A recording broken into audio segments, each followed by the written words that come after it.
Magandang gabi mga kapuso. Ako po inyong Kuya Kim na magbibigay sa inyo ng trivia sa likod ng mga trending na balita. Umalma ang mga indigenous rights group sa sinagawang swimwear competition ng isang international male beauty pageant. Maliro kasi ang paggamit ng mga kalahok sa tradisyonal na kasuotan ng mga igurot.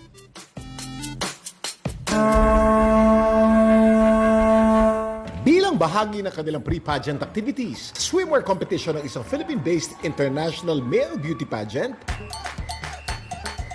rumampa ang mga contestants mula sa mahigit 20 bansa. Suot ang tradisyonal na kasuotan ng mga igurot, ang bahag. We wanted to showcase Cordillera. This is actually first in pageantry na magsusuot ng bahag yung mga contestants. Hindi lang siya basta sinuot. It entails knowledge. Pero may ilang indigenous rights group ang nagpahayag ng kanilang pagkadismaya.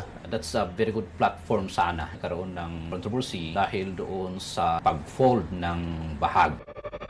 Kuya Kim, ano ba ang sinisimbolo ng bahag sa ating kultura? Kuya Kim, ano na? Ang bahag ay tradisyonal na lower garment sa maraming rehiyon ng Pilipinas noong unang panahon. Pero ang pinakasikat sa pagsusot ng bahag, ang mga kalalakihan ng Cordillera. That represents the indigenous people. You can really identify that this represents a certain tribe. Sa ngayon, kakaunti na lamang ang nagsusuot ng bahag araw-araw. Pero nagsusuot pa rin sila pagka-special occasions tulad ng piyesta, graduation o kaya kasal.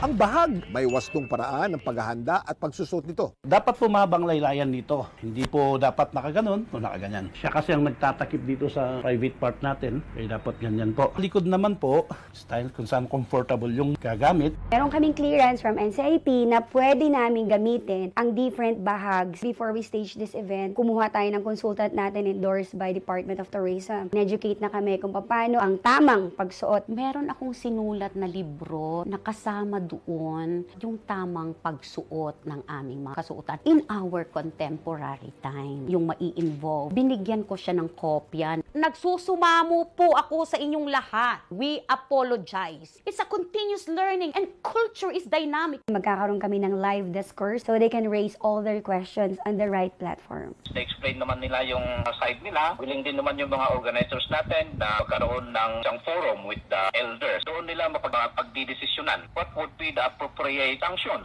Makita man na meron talagang paglabag doon sa pagsusuot ng bahag na yan. Sa ating mga katutubong kasuotan, hindi lang ang ating kultura ang nakahabi sa bawat hibla. Nakatahirin sa bawat disenyo ang pagkakakilanlan ng nagsusuot nito.